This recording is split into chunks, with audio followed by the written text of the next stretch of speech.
ये कहानी है मेरे 3 जिगरी दोस्तों की। कॉलेज के एक पुराने हॉस्टल में रहने आए थे।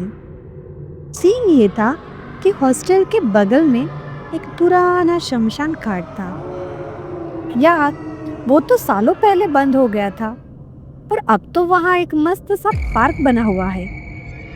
पर यहाँ के लोग कहते हैं कि उस जगह पर कुछ तो बहुत ही अजीब सी एनर्जी है, जैसे कि वहाँ की हवा में कुछ भारीपन है। रवि तो इन सब बातों पर सिर्फ हंसता था, बोलता था, चल यार, ये सब फालतू की बातें हैं। एक रात की बात है। रवि अपने फोन पर कुछ देख रहा था और उसे कमरे के दरवाजे पर कुछ खुरचने की आवाज सुनाई दी। खुर्र, खुर्र, खुर्र। यार, आवाज इतनी अजीब और तीखी थी कि रवि की नींद खुल गई। ऐसा लगा जैसे कोई अपने नाखूनों से लकड़ी को घिस रहा हो।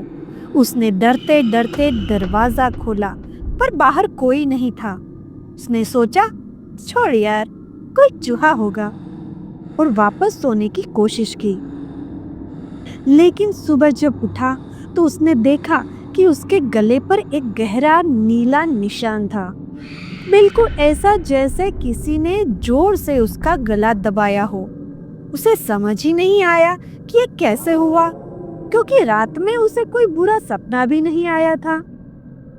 फिर अगली रात वही आवाज फिर आई, पर इस बार खिड़की से। रवि ने डरते डरते खिड़की से बाहर देखा तो उसकी हालत खराब हो गई। उसने देखा कि पार्क में एक अधजली औरत, जिसके बाल बिखरे हुए थे और शरीर पर कपड़े जले हुए थे, उसकी खिड़की की तरफ धीरे धीरे रेंगते हुए आ रही थी। रवि ने जल्दी से खिड़की बंद की, लेकिन तब उसे लगा जैसे उसके कमरे में आ गया हो कोई। उसने बेड पर कोई बहुत भारी चीज बैठ गई थी और कमरे में एक बहुत ही गंदी सड़ी हुई सी बदबू आ रही थी, जैसे किसी पुराने लाश की बदबू। अगली सुबह रवि बेहोश मिला। उसके कपड़ों पर मिट्टी और राख लगी थी। उसके दोस्तों ने सोचा, यार, ये तो पक्का उस स्मशान वाली भूतनी का काम है। तीसरी रात तो और भी बुरी थी। रवि की तबीयत बहुत खराब हो गई थी। उसे लगातार बुखार था और वो बड़बड़ा रहा था। उसने दोस्तों को बताया कि वो औरत आती है और कहती है कि उसकी आत्मा को ठीक से जलाया नहीं गया और उसे मुक्ति चाहिए।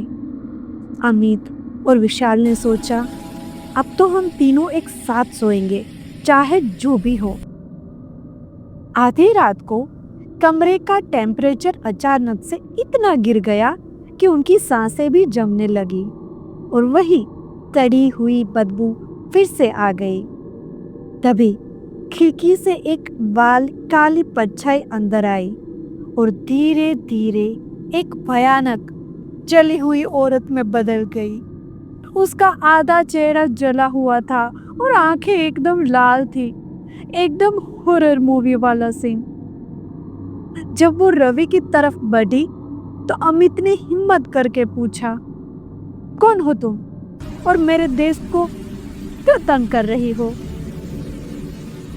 यार, उसकी आवाज इतनी डरावनी थी कि क्या बताऊं। ऐसा लगा जैसे किसी पुरानी कब्र से आवाज आ रही हो। उसने कहा, मैं इस शमशान की रानी हूँ। मेरी राख और अस्थियां ठीक से विसर्जित नहीं हुई। मुझे इंसाफ चाहिए। और उसने रवि का गला पकड़ लिया। तभी विशाल ने एक जलती हुई अगरबत्ती उठाई और उस पर फेंक दी। अगरबत्ती की रोशनी देखकर वो चिल्लाने लगी, तुम सब मेरी राख हो और मैं तुम्हारी आग, मैं तुम्हारी सांस में हूँ। और वो गायब हो गई।